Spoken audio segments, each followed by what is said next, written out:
What's up YouTube? It's your boy Anime Princess, and today we're going to be doing a comprehensive Archmage Spark League Starter guide. First of all, why Archmage? Well, it's quite overtuned at the moment. It's so powerful because in a Hierophant Mana Stacker setup, it allows us to scale our damage quite ridiculously, as well as scaling our defense at the same time. So it's sort of a 2-for-1 stat kind of deal. And at the same time, spells have had issues in the last couple leagues with mana cost due to several nerfs, and having a really big mana pool that's unreserved allows us quite a bit of flexibility in terms of different ways to solve for mana. So it just sort of makes sense. I feel like Archmage is in such a good spot that we're going to see almost any spell that can make use of Archmage play in an Archmage setup. So you can expect Ball Lightning, Ice Nova, Spark, and maybe even some crazy stuff like Detonate Dead using Mana Stacker setups. Alright, so what are the strengths of Archmage Spark? Well, this is the most powerful version of Spark in quite some time, so if you've been sitting on the fence wanting to League Start Spark but you're a bit scared because people tell you it can be hard to League Start, well, this is probably the league to jump in because you can even do it in SSF. There's just so much free damage from Archmage, and the defenses are still there as well, so, you know, it's in a really good spot. Spark's one of the best 0 to hero builds in the game, and that you can start at day 1 and play it until the end of the league, and you're never going to run out of meaningful upgrades. The upgrades scale the spell quite linearly because there are so many different vectors for scaling. It's quite similar to some of the popular bow skills. The difference might be slightly slower in the maps, but more powerful at bossing because we are able to scale defenses as well as our damage to quite high levels. I think it's one of the best self-cast spells in the game, simply because you don't have to target it. You just hold down the Spark button, they will fill the map, they go into every little nook and cranny, even go off screen, killing everything for you. You can just run around, focus on picking up the loot with your clicks instead of having to aim it. Now, if you watched my Strongbox farming strategy from last league, you will see how great it is at mapping. There is a caster mastery that opens most interactable objects in the map while they're at the edge of your screen. So for example, in the Strongbox strategy, you're able to open all of these deadly Strongboxes and avoid their effects. So like the Detonate Dead, the Ice Nova, all that crazy shit. It's just, you know, at the edge of your screen. Also stuff like Blight Pustules. If you're doing a blighted map, there's hundreds of those things to open. They all just instantly open at the same time when you're casting Spark, and it's very satisfying. This even works on the small chests in your map. Sometimes you might just get a random divine drop from those tiny little chests because they all open automatically. As for the build's weaknesses, I would say, especially early game on low investments, you do want to be mindful of the content you specialize in. Spark gets damage multipliers by bouncing off walls and coming back to hit multiple times. So if you choose a map, like say Crimson Temple, Toxic Sewer, Carcass, these very narrow corridor maps, you might get a 4 times damage multiplier, which is quite handy when you don't have too much damage. And then the opposite is also true. So in a map like Dunes, which is open and your sparks are never going to come back, that would be your weakness. You would not want to be running these open maps on a low budget. And that means some league mechanics are going to be a little sus when you have, you know, a pretty beginner character. I would say Legion is not the best. Breach isn't the best. Just think anything that needs an open map, you're probably not going to want to do on a league start until you scale your damage further. Eventually, with high investment, obviously, you can do literally anything in the game, it doesn't matter. I guess the other weakness to mention would be that this is not a racer build. It's not hardcore oriented either. It's a build that scales. So obviously your power spike is not early. So if you're a player that wants to race, or you just want to have a really strong start, you might not want to do Spark. Obviously I've done SSF runs. You can find them on my channel. You can see what it looks like with the bare minimum gear. But again, it's not going to be as powerful as something hyper focused on being powerful early, not necessarily late. Spark, the whole thing is it scales. So just keep that in mind. don't pick this if you're racing. All right, I think that was a nice and sweet summary of the Spark skill. Now I want to move on to the path building file, which is constructed in a way that takes you from league start all the way up till the end of the league with super aspirational gear. I'm trying to make this video standalone in that if you want it to, it will be able to cover your entire league. Although do keep in mind, I will be streaming every minute of gameplay live on Twitch. And if you miss those streams, but you do want to see what's going on, I will upload those VODs onto my Anime Princess VODs secondary channel. So, you know, you can see what's up no matter what your time zone is. And I will be putting out supplementary videos throughout the league, because this build guide, it is not really focused on all the new crafting mechanics that we're getting, and some of that's going to be powerful. So there's going to be new videos where I just walk through how I'm making the crafts on YouTube as I do them, so you can expect that. Also, I have a Discord community with several thousand Spark enthusiasts, and you know, feel free to join that if you have any questions and I'm not streaming, or if you just want to share some ideas. That's a great place to do that. But now let's move on to the path of building, because that's going to take a long time. Okay, right now we're looking at the path of building file opened in path of building community fork, and you can download this in the video description below. This is going to be your most important resource aside from this video itself. Now in the bottom of the passive tree, you're going to find a drop-down menu that is going to take you throughout the game progressively as you get more and more investment and you get more and more levels, all the way up until aspirational levels of gear. And every single one of these passive trees is going to have an associated skill set and an associated item set. And these are important to mash together because as we progress, we are going to be doing certain things with our items that work with certain skill gems and certain passive trees. So you're always going to want to match these up together as you improve your character. And on the first few days of the league, while you're going through the campaign, we have a notes section up here, which is just detailed leveling notes telling you exactly what to do to get through the campaign. Very easy peasy. So day one, you should have this open. And as you go through the campaign, we have Lab 1, Lab 2, Lab 3. So each one of these is going to show you the first ascendancy point to take. So when we start off, you know, follow these notes. It explains what all the skill gems do. It tells you where to get them, which act to get them. Make sure you do read this. I think it's quite important in order to have a good league start. And yeah, you're just going to follow this spec. It doesn't really matter exactly the order you take them. I would get the dexterity from here pretty early on because we have some dexterity gems we're going to need. And then there's some resistances over here. And by the time you get Conviction of Power, which is from the end of Lab 1, this gives us a bunch of crit. It gives us a bunch of fizz reduction, so we're going to be able to tank a lot more hits. And that crit is going to let Elemental Overload function. This gives us 40% more damage, which is like an extra skill link, maybe even a bit more than that. But you need to have hit a crit recently. So this sort of synergizes with the end of Lab 1, which is why this tree ends at the end of Lab 1. Now I do want to say, on a league start, you do start on a Ranger. You play maybe 10 minutes of Ranger because we want to get Pierce support, so that's a little bit confusing for people. If you're a total beginner, I do have a league start run video on my channel. It's the video uploaded right before this one, and you can just skim it to sort of see what the league start will look like. But yeah, we make a Ranger, we grab these couple gems, and then we make our Templar, which is the main Spark character. Alright, so after Lab 1, we move on to the Lab 2 tree. It just expands it outwards. The skill gems, most of them are acquired by this point. As you can see, there's a lot of skill gems up to Act 3. And after that, it doesn't really change too much. Now, you're just going to be breezing through the game, leap slamming with Frost Blink, just, you know, stopping to kill the magic monsters to get lots of XP.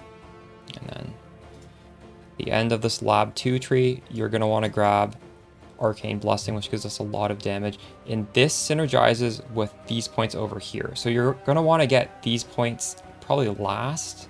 So you get these as soon as you get Arcane Blessing, and that's just a massive increase in damage. So again, yeah, just spec all of this first, and then we end up with this at the end. For Lab 3, it just further stretches out the tree. We're getting some nice stuff down here, some nice stuff up here.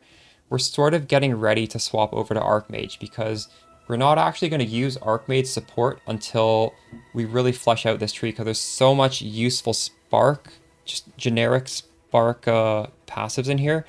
We don't even really need, it's not even that good early on. Archmage is only good once you get a lot of mana, and you're not going to have a lot of mana through the campaign.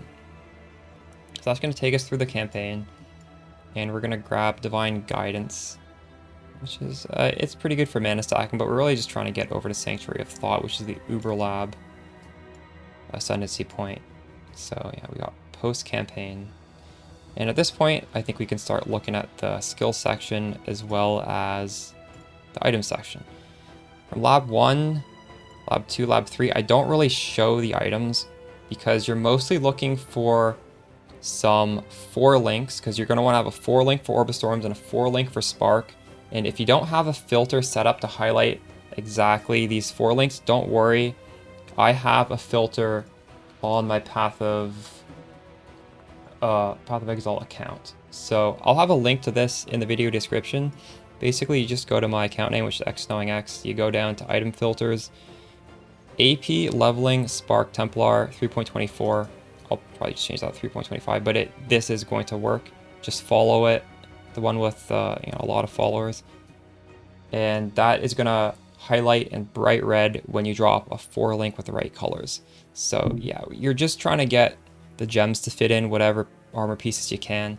And I am showing weapons because at the end of Act 3, and this is in the notes section, you are going to have a benchcraft that gives like 1 to 40 lightning damage to spells, which is absolutely massive, and that will carry you through the campaign. You just craft that on a weapon, probably on 2 different weapons, and that's a lot of damage.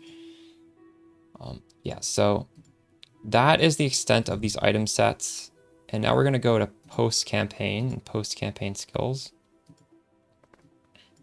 As you can see, we're starting to get into the Archmage nodes. There's some mana nodes here, some mana nodes here, down here, up here, up here. Now we're adding Archmage support. And for gear, you can just sort of read. I've named the gear the sort of stats you want to be looking for, or you can hover over them to see it written on the pieces of gear. It's mostly you just want mana on as much pieces of gear as you can get. You want life, obviously, and you're just trying to cap your resistances. And you will have sort of a dexterity problem, which is why I like to use an amulet that does have dexterity in the implicit, and you can go for some dex suffix if you need. For the weapons, you should prioritize a mana roll, and then spell damage is good, cast speed is good, and you can only get projectile speed on wands. So the reason we're using scepters is because Leap Slam Frostblink requires scepters. And as soon as you get the Frostblink of Wintry Blast, you're going to want to switch to wands because it lets you get that 4th stat of projectile speed, which feels really nice. Although at this point in the game, I don't know how expensive Frostblink of Wintry Blast is, so you should be just seeing on the market if you can afford that. If not, you're just going to get these 3 rolls. Everything is just very basic gear. You don't have to get all these stats. I'm just saying, like, these are some nice sort of stats to aim for. Just get what you can. If you have all of these stats, you're going to be super powerful. You don't, just get what you can. Next is post Uberlab. And again, we're going to have Sanctuary of Thought. Why don't I talk about what all of these ascendancy points do? So yeah, the first one is Endurance Charge and Power Charge, which gives us crit, as I said before, as well as reducing incoming physical damage. The next one is simply just a massive damage boost. It gives you level 1 Arcane Surge all the time, and that level 1 Arcane Surge gives you this more multiplier to your damage. and it's affected by all of these increased buff effect of Arcane Surge to have even, you get much more than 20% more damage. And then down here, Transfiguration of Mind gives us a bit more damage from our mana. It has this 10% of damage is taken from mana before life, which is sort of like Mind Over Matter. I mean, it's the same stat, you're just getting more of it, which is nice, because now our mana pool is a defensive layer. And it is also, you know, giving us a bit more mana.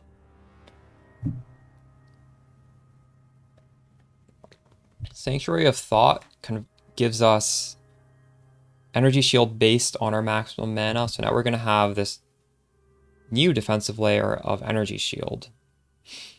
And the area of effect doesn't really matter. The less mana cost of skills is huge. It's not too important early on because you're going to be on a 4-link and a 5-link, but once you get on a 6-link, cutting the cost by 50% is going to feel really, really good. Okay, so post Uberlab. Now you can see we're sort of, it's the same, it's all the same items. I'm just showing you like Mind Spiral. This is a 1 Chaos unique that you should be able to buy by this point. It's quite a nice power spike. And Lavianga's Spirit, this is something we can use if our mana pool isn't completely solved.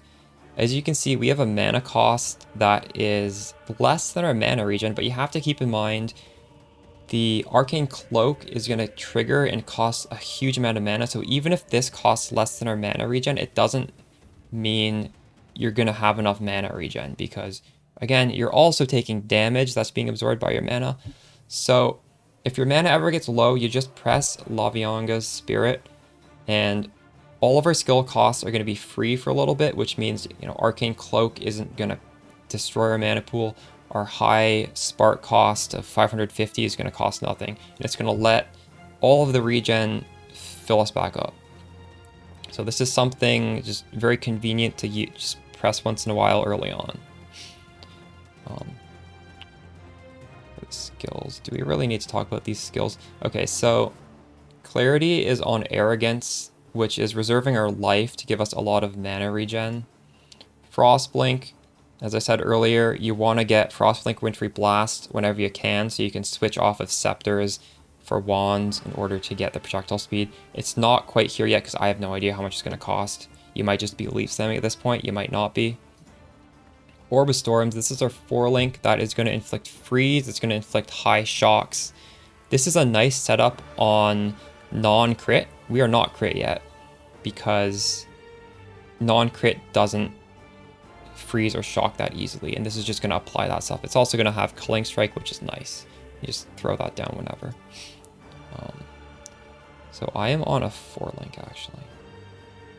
We could make this a 6-link. Why don't I add in the gems to make this a 6-link? You'd have a Spell Echo and you'd have maybe Inspiration Support. You may not need it, but this is a gem that is going to be a little nerfed. I'm not sure if this version of Path of Building is going to calculate the mana correctly, but either way, it's still a pretty good link. This is an option. So if you have a 6-link, this is probably what it would look like. Oh wait, actually, this is wrong. This shouldn't be there. So Determination, Eternal Blessing. I like to use Determination as our single aura through mapping, and if you are gonna fight a boss, say Eater of Worlds, Searing Exarch, you can drop Determination for Wrath. So maybe you should be leveling Wrath in your offhand, but Determination, even with the nerf, it's still going to feel really good going through maps. I would recommend Determination. Later on in our progression, we are going to get Lightning Coil, and I don't think you need to run both of them. So at that point, you can use a more offensive aura. So yeah, Sniper's Mark. We may not want to automate Arcane Cloak. This is preference. If you automate Arcane Cloak, it is going to cost a lot of mana. You might just want to press this occasionally when you need it, like on a boss. I don't think you'll need this most of the time. So yeah, eventually automation makes this feel nice though. Holy Flame Totem. By this point, we'll have dropped it. Leap Slam, faster attacks. That's our movement skill, along with Frost Blink up until we get Frost Blink Wintry Blast. Sigil Power is just a really big damage boost. I actually hadn't really edited these gems, but the gems are definitely all highly curated after post Uberlab. Alright, so let's now go into the endgame setup.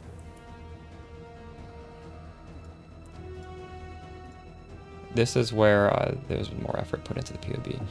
And also, I don't know if you guys follow Haloplasm. He is another content creator. He helped me set up these next few item gear set / tree gear sets. He's a pretty good creator. He makes Spark carry videos, and I had a lot of fun on stream putting this together with him. So you should thank him if you're playing this build, because he definitely helped me with all of the upcoming stuff.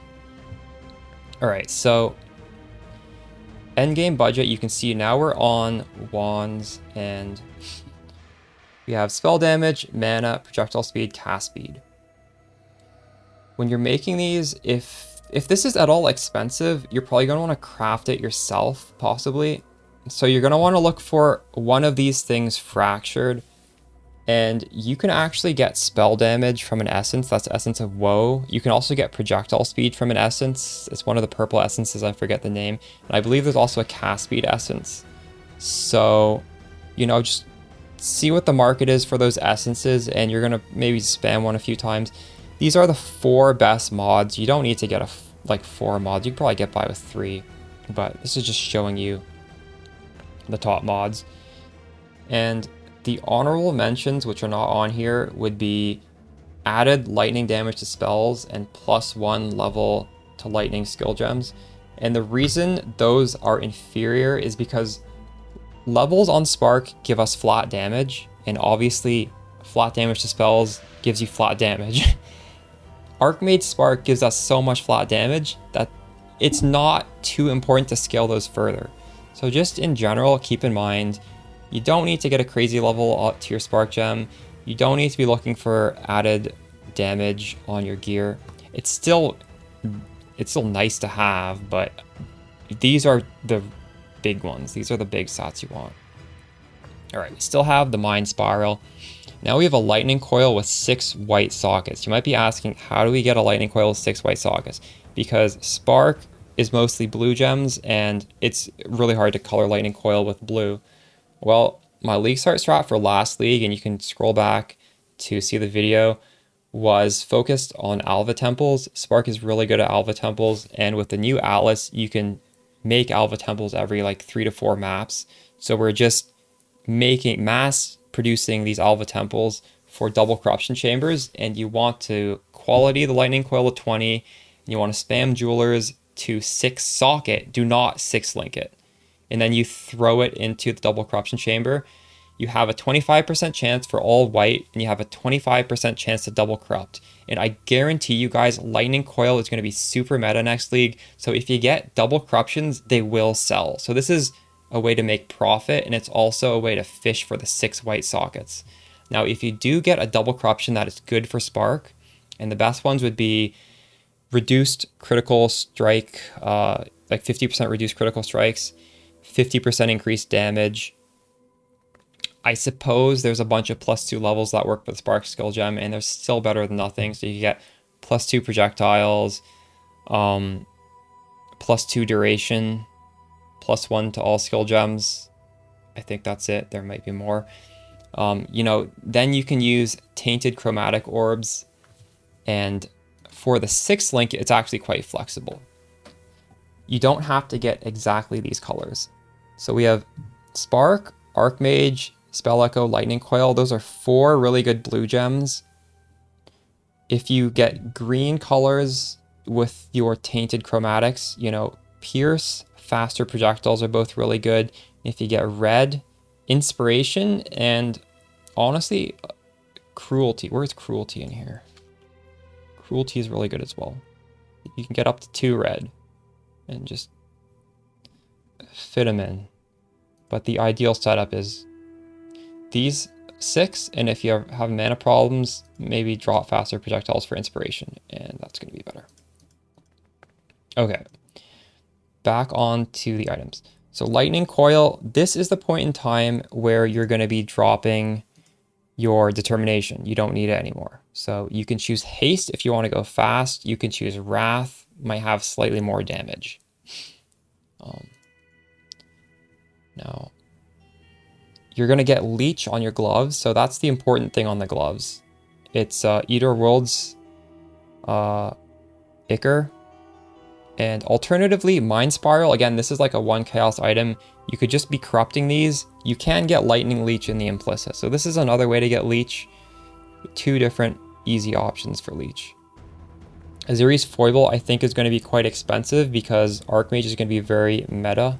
But this will be a very good amulet if you can't afford it. And we're going to allocate Long Shot, which gives us 30% projectile speed and up to 60% increased damage. It's very powerful anoint. Again, I'm not going to go over all of these. The belts, this is something that I think is very strong. It is a suffix craft, regenerate 150 energy shield per second while a rare or unique enemy is nearby. I would try and get this as soon as you can in the end game. And if you are doing Betrayal as your first farming strat, you will easily be able to unveil a belt that has this, and hopefully it has some other good stats. Now, for the jewels, we have a Glorious Vanity and Healthy Mind. Now, this may or may not be expensive at this point, but I'm just putting this here to show you guys this is a good option if it's available. Now, you're going to have to use a tool to be able to find one with a good number. You want it to have Sacrifice in the Name of Doriani. That's a must. That gives us Corrupted Soul, which splits the damage between our energy shield and our life. And this is important because it lets us leech both our life and our energy shield at the same time, because you're not waiting until your energy shield drops to 0 to take life damage. This is going to feel super good for the build. And I have a video on my channel. It's going to be put in the Archmage Spark playlist, so you can just find it in there. That playlist is going to have all the material for this league. And I would use the tool to find a number that gives you Revitalizing a Lightning. This gives us Lightning Leech. And that is if you don't have Leech on the helmet or the glove, I guess. Like if you have it on one of those, you don't need to, but this is a third way to get it. And also this node here, it's very nice to find something good here because this is how you open all the strong boxes, chests, blight, pustules automatically. You spec up to there and then you grab 25% chance to open nearby chests when you cast a spell. So if you see, this jewel in particular gives us Ritual Memory, which is 21% increased maximum mana, 22% increased mana regeneration rate. So maybe search for like Revitalized Lightning here or Ritual Memory here, or like vice versa. That would be super powerful for us. But again, who knows if at this stage this is even accessible. This might be expensive. Healthy Mind is a relatively cheap jewel. It's decent. You can put it up here if you want. If you don't, if this is, I don't know, just expensive, just put a rare jewel instead. The next Atlas Tree setup is the Widowhail crit swap. And this swap hinges entirely on us self-crafting a rare quiver. And I'm going to have detailed instructions on how you can craft this yourself after this Path of Building section. I highly recommend you craft it yourself, because if you buy this from someone else, you're going to probably be paying a pretty big markup, and it is very easy to craft. For those unaware, Widowhail is a bow that multiplies all the stats on your quiver by up to 3.5 times. And this quiver is going to have 30 projectile speed on the implicit, around 100 maximum life, high chaos res, 46 projectile speed, and it's also going to have, I think, up to 41 critical strike multiplier, and that's guaranteed because we're crafting it with the essence for crit multi. So that is 4 modifiers, and if you want to go big, you use a Veiled Orb, and you will get hopefully either mana or Frenzy Charge on critical strike, and then you just craft the other one. Or even if you just craft here and you don't spend a Veiled Orb, it is going to be still more than enough to make this Widowhail swap into crit. Helmet, just fix your stats with it. You have the option to get rid of your Lightning Coil for Replica Calm's Heart if you want. It's probably going to be less defensive, but this has so much mana, it's going to be a lot of damage. So I'm just putting this in here as an option. It's completely optional. Callisto's Grace. It's good for crit because it gives us a bunch of base crit, and it's cheap. So we can just mass corrupt these to try and get even more base crit in the implicit. The boots, they haven't changed. Or have they changed? Yes, they have. Wait. No, they haven't. Well, the boots are for the Storm Shroud. Anyways, we're just fixing our element immunity with the boots. Ziri's Foible. Once you swap to the Quiver, this is going to give us so much projectile speed, because remember, all of these numbers are multiplied by 3.5. You no longer need to have Long Shot. Instead, we're going to allocate Mind Drinker, which gives us 2% mana recovery on kill. It's going to feel really good for mapping. Rings, again, these are flexible. I just have a Death Rush because it's a generically good ring. Crafted mana stacker ring over here. You can put whatever you want over here. You know, generic belt to fill the stats. For the jewels, Rational Doctrine, don't worry about balancing your strength and int. You just want int to be highest, and it's going to be highest. It gives us a bunch of penetration as well as a lot of critical strike chance. And I mean, this is like a mirror to your Watcher's Eye. I just wanted to show a bunch of different options for modifiers. So obviously we are going to have Clarity, because Clarity is linked to Arrogance, reserving life. And then you're going to have some sort of 50% aura. It might be Zealotry, it might be Wrath, it might be Haste, and you can get good mods for, you know, any of those. For our skill gems, you can put them in the bow. There are several good Widowhail corruptions. I like the faster projectiles corruption the most. We may even not bother with the corruption and just craft using the lead mechanic. We'll see what options we have there. Frost Shield, once you swap to crit, this is just another way to get a bunch of crit for free. I do end up dropping Sniper's Mark for Assassin's Mark because Sniper's Mark's the one big culprit for our dexterity problem. So if we can get rid of that for something that's equally good, and this is really good for crit, might as well. Yeah, Clarity on Arrogance and some sort of offensive aura on Eternal Blessing. It's completely up to you. Now, Widowhail crit swap to Anathema. This could be the same swap because these are identical except for the Anathema curse that we're adding. And I just wanted to break it into two sections to avoid confusion, just so you can distinctly see what we're doing to add the Anathema curses. So the tree, we zoom out, it doesn't change. It's identical.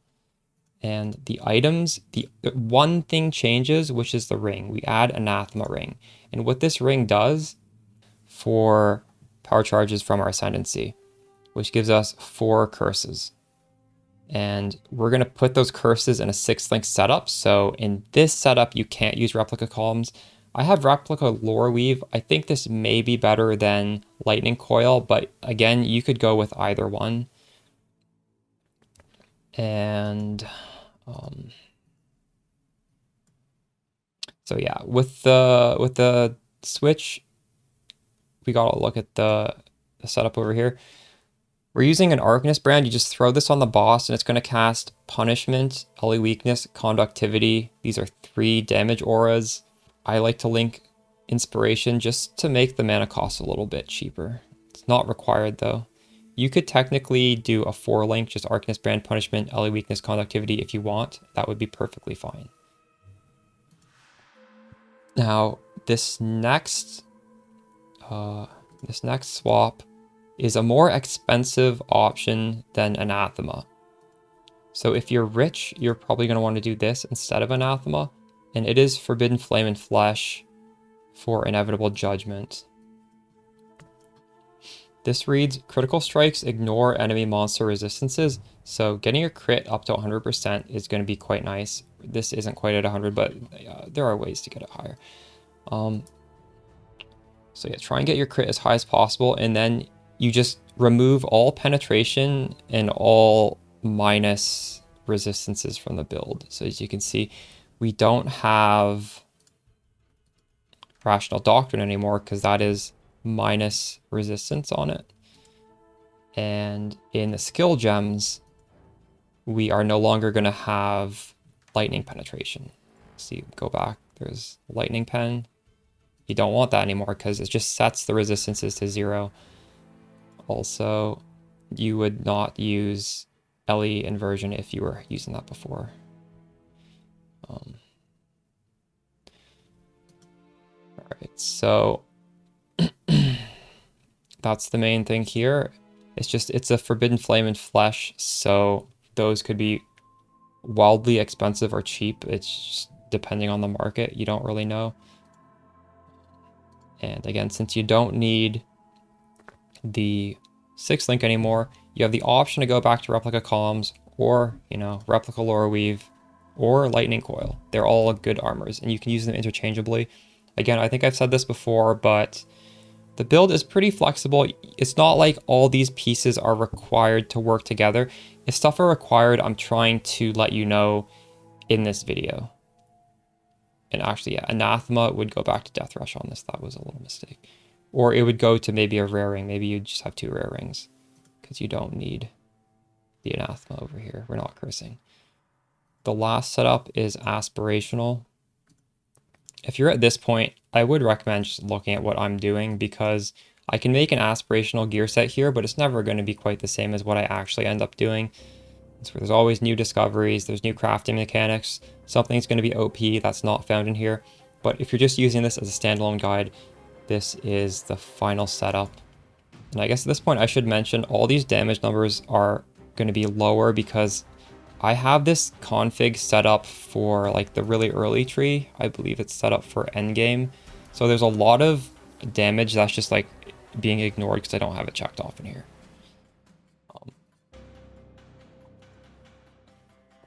For this setup, so we have pinpoint support. I feel like I should explain this because this is somewhat of a confusing gem. The way this works is you get a lot of projectiles when you're running around and they do less damage, but if you're standing still and just attacking, so basically if you're standing in front of a boss and you're just blasting away, you get a lot more damage, like your damage scales up crazy and you get less projectiles. And if you use pinpoint, you have to change this mastery to spells have +1 intensity because that's 20% more damage for free for 1 passive point. So you will not be able to open chests automatically with pinpoint, but you will have more damage. That's the trade-off there. Is there anything else on this tree that I need to say? This is showing what the aspirational quiver would look like. You see here we have 2 projectiles pierce, and you multiply that by 3.5. We still got the crit multi, maximum life, chaos res, projectile speed, crafted mana.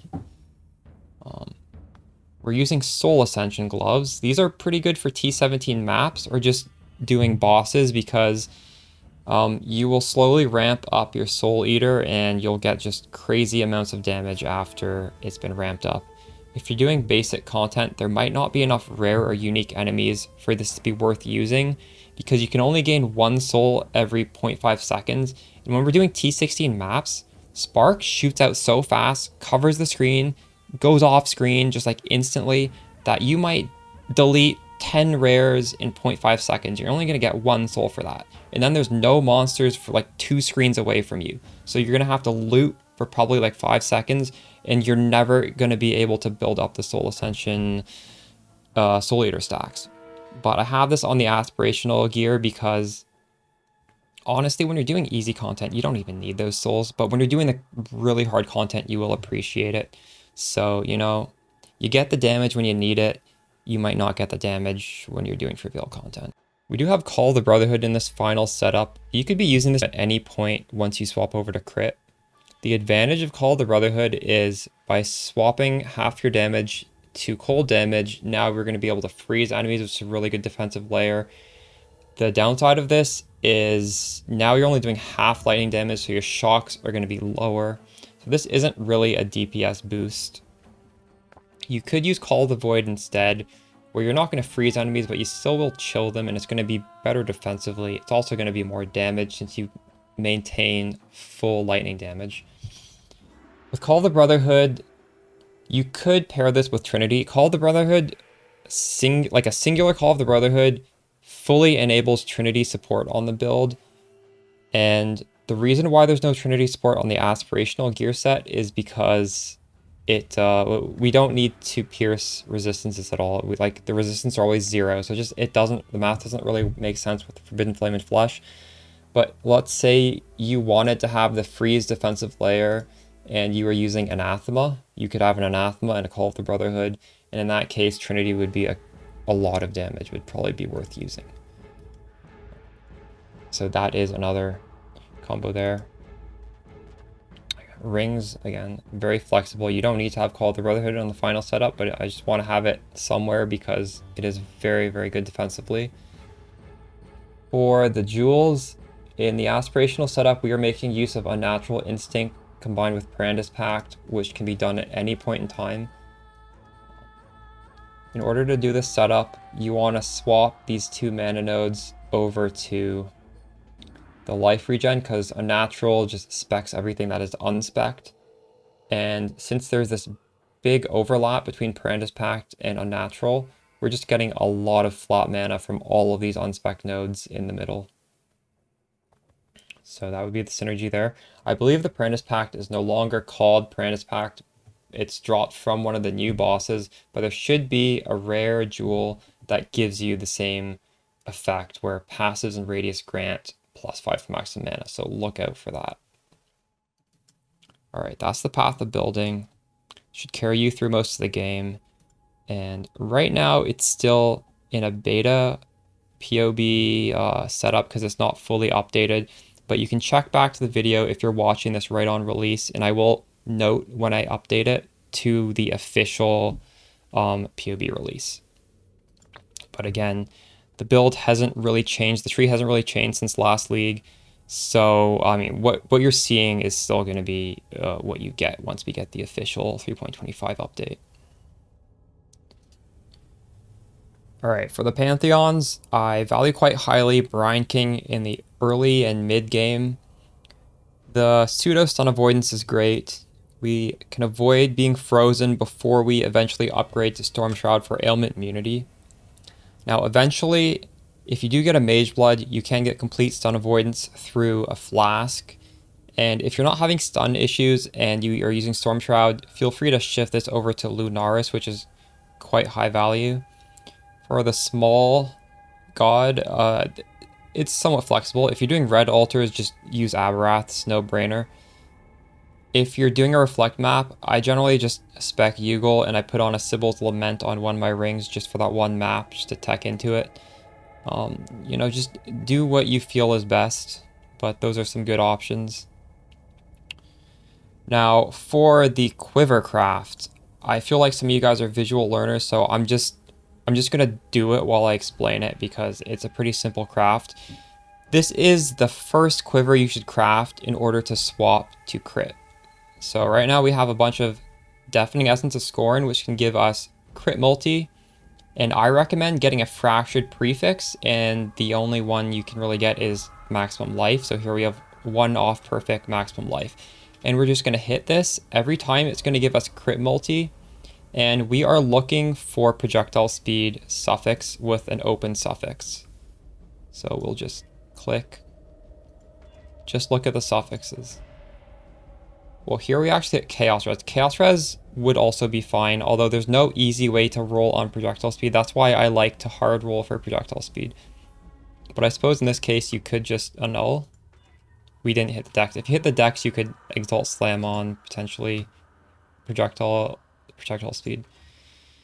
So here we got a T2 projectile speed and we have a full suffix, so we do need to annul off that critical strike chance for bows, and we actually did. If you were crafting this, maybe you might not want to settle for T2. You could keep rolling for T1 proj speed, but for the sake of this video, also I just think it's fine. You could settle for this. It's your first quiver. Now we need to add on the chaos resistance. So we're gonna do suffix can't be changed for 2 divine orbs. And now we put it in here and we do reforge chaos for 100 of this yellow juice. And we just pray we don't hit the minimum roll for chaos resistance. It's completely RNG. We actually did. That's quite unlucky. I believe, yeah, there's 6 tiers. We got the worst one. For the sake of this video, we're not going to start from the beginning though. If this happens, you would annul, and if you don't annul the chaos res, you just keep spamming. But we didn't even use too many of these essences. It's pretty easy to hit the proj speed, especially if you can settle for T2. So right now, this is 4 out of 6 mods, and you could just be done.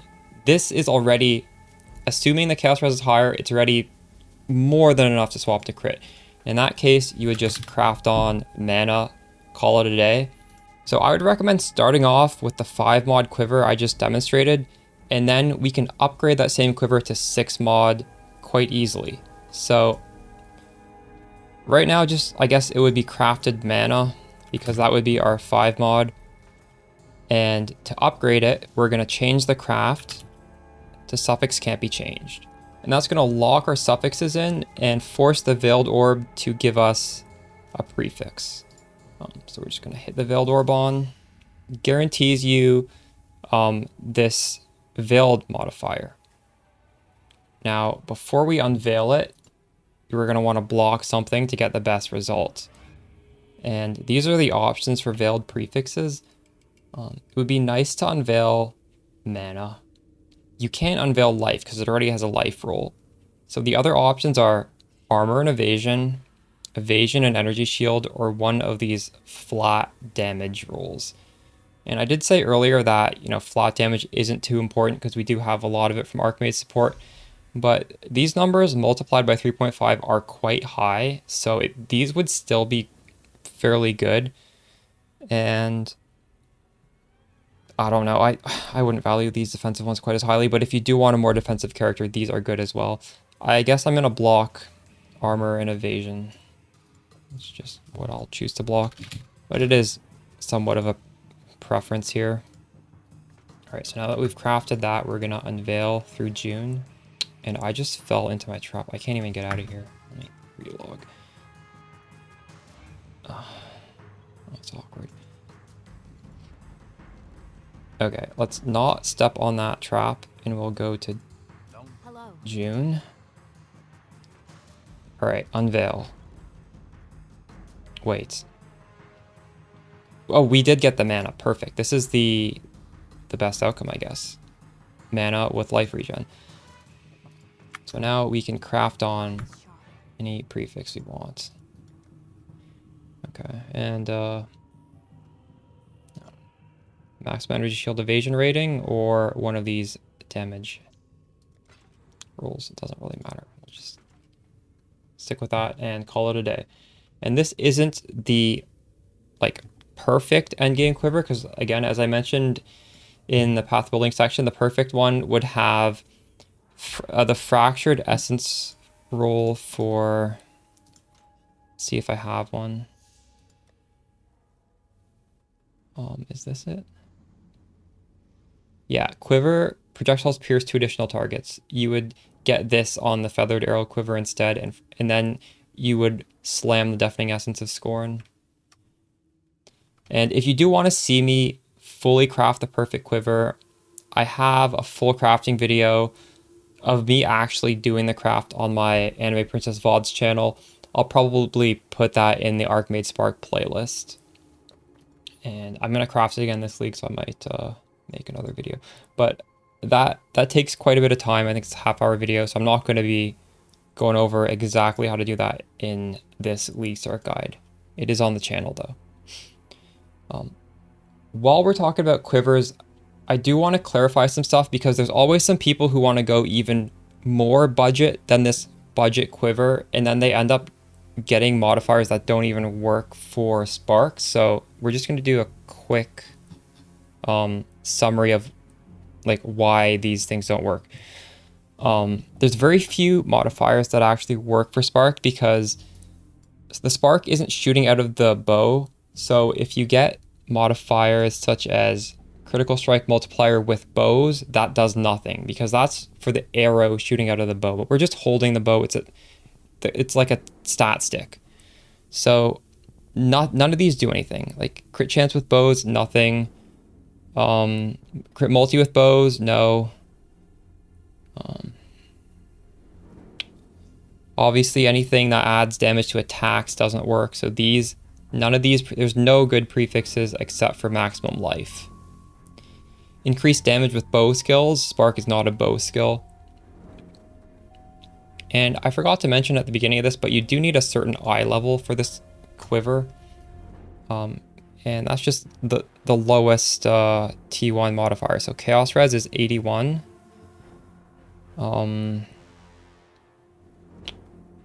Projectile speed is 82. Maximum life is 64. Those are the three things we're rolling naturally. So it needs to be eye level 82 feathered arrow quiver. And as you can see, it is not too difficult. If you're trying to make like T1, it's probably going to cost a little bit more Essences of Scorn, and you will have to keep re-rolling until you get somewhat decent Chaos Res, but it's going to be quite powerful once you hit this. Yeah. Alright, I think I covered everything I wanted to. If you have any questions, feel free to leave them in the video comments. And one last thing I want to leave you guys with. So the final resource, it's the 3.25 Archmage Spark playlist. It's looking pretty barren right now, but this is going to quickly fill up because we're going to add in crafting guides as we make them. There is going to be Leaguestart farming strategies specifically for our build. You know, the list goes on.